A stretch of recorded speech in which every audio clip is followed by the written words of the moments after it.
गुरु प्यारी सात संगत जी, राधा स्वामी जी, आप सबका एक और नई वीडियो में स्वागत है। संगत जी, आज की वीडियो में हम आपके साथ कल जो बाबा जी से डेरा ब्यास में सवाल जवाब हुए थे वो शॉर्ट में साझा करेंगे। तो वीडियो को आखिर तक ज़रूर देखिएगा और अगर आप हमारे चैनल पर नए हैं, चैनल को सब्सक्राइब ज़रूर करें जी।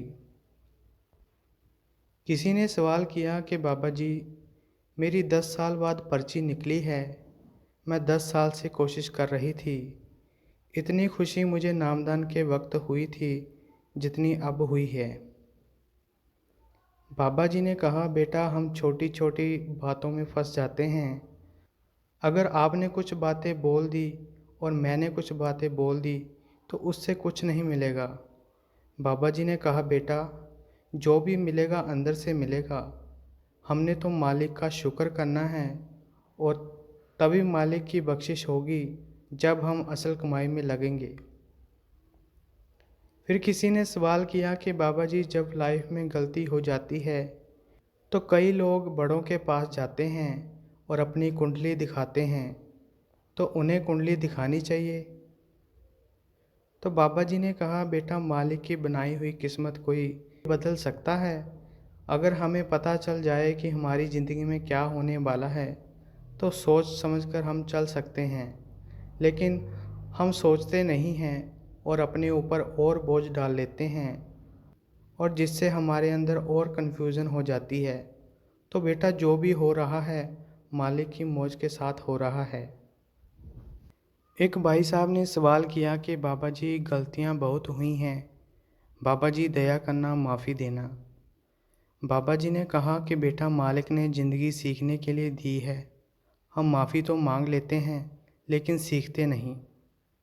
फिर भाई साहब ने कहा कि बाबा जी मेरी शादी को 12 साल हो गए हैं और मेरी पत्नी मुझे कहती है कि आप मुझे प्यार नहीं करते।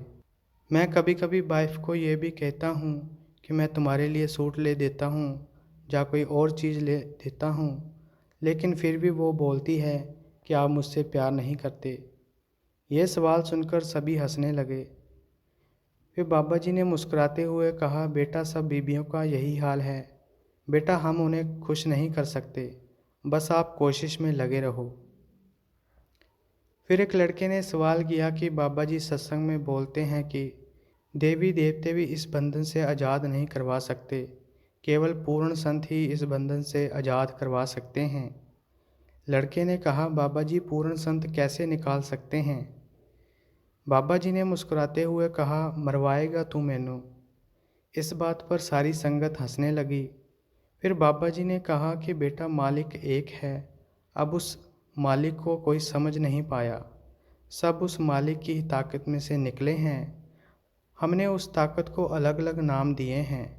संत महात्मा हमारे बीच उदाहरण बनकर आते हैं ताजो हमें समझा सकें और मालिक से मिलने का रास्ता बता सकें। फिर किसी ने सवाल किया कि बाबा जी हम सत्संग में आते हैं तो कई बार समझ नहीं आता कि नामदान ले या नहीं। बाबा जी ने कहा कि बेटा हम दवाई खाएंगे तो ठीक होंगे। हम सोचते हैं कि तभी डॉक्टर के पास जाएंगे जब हम ठीक हो जाएंगे। जब हम नाम की कमाई करेंगे तब ही हमारा पार उतारा हो पाएगा। फिर एक बीबी जी ने सवाल किया कि बाबा जी मैं वर्किंग वूमेन हूँ, मैं टाइम नहीं दे पाती, घर का काम भी करती हूँ और सारा दिन स्कूल में बच्चों को भी पढ़ाती हूँ, तो मैं कैसे आगे बढ़ सकती हूँ? बाबा जी ने कहा, बेटा अब आप जब तक बैठेंगे नहीं तो कैसे चलेगा? अगर कोई बच्चा होमवर्क ना करे तो आप उसको पास कर दोगे? जब ताकत ही नहीं मिलेगी हम निभा नहीं पाएंगे। फिर बीबी जी ने कहा कि बाबा जी कभी कभी मैं बच्चों को कहती हूँ कि पाठ कर लो, क्या मैं उनसे ज़बरदस्ती करती हूँ? बाबा जी ने कहा, बेटा बचपन में बच्चों को यहाँ लगा दो, वहाँ लग जाते हैं, लेकिन जब वो बड़े हो जाते हैं फिर हम उनको किसी चीज़ में नहीं लगा सकते क्योंकि उनकी नींव बन जाती है। फिर एक भाई साहब ने कहा कि बाबा जी मुझे सारे भोला भोला कहते हैं, सारे बोल देते हैं कि तू भोला शंकर है। बाबा जी ने कहा, बेटा अच्छी बात है, बोला ही ठीक है, चालाकी से अच्छा तो बोला ही ठीक है। एक लेडी ने सवाल किया कि बाबा जी मेरे इन लॉज में प्रॉब्लम हुई थी, तो अब मैं अपने घर में ही बैठी हूँ, तो क्या मुझे वापस जाना चाहिए? बाबा जी ने कहा बेटा शादी की है तो निभानी ज़रूर चाहिए। बाबा जी ने कहा बेटा हम छोटी छोटी बातों से नाराज़ हो जाते हैं और एक दूसरे से अलग हो जाते हैं। आप माहौल अच्छा बनाएं और सोच समझ कर आगे बढ़ें। फिर किसी बहन ने कहा कि बाबा जी मेरा घर वाला बोलता है कि आपने नामदान नहीं लेना। वो कहते हैं कि आप जपजी साहब का पाठ करो। बाबा जी ने कहा बेटा जपजी साहब का पाठ करना बहुत अच्छी बात है।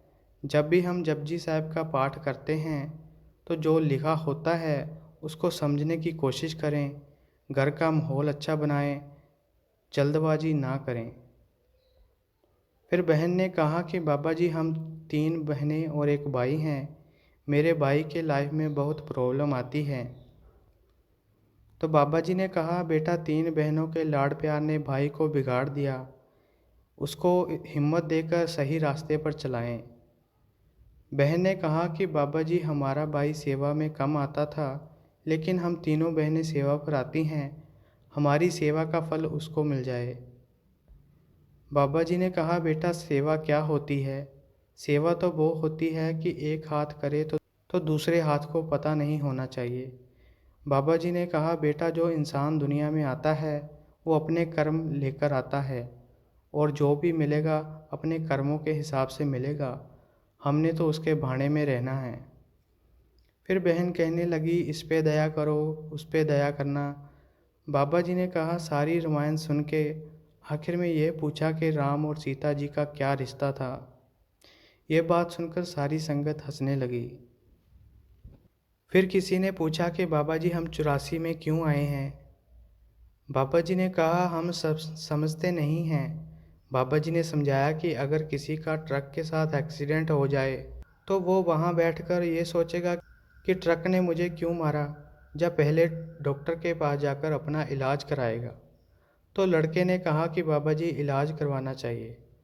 फिर बाबा जी ने कहा कि बेटा हम मालिक की करनी को समझने की कोशिश करते हैं, लेकिन अपनी करनी को तो समझ नहीं पाए।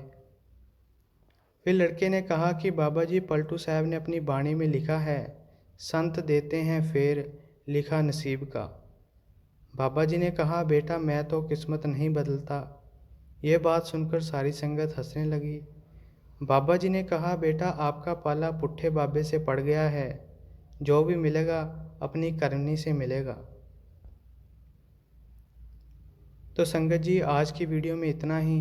अगर आपको ये वीडियो अच्छी लगी तो लाइक शेयर और कमेंट करें और चैनल को भी सब्सक्राइब ज़रूर करें जी।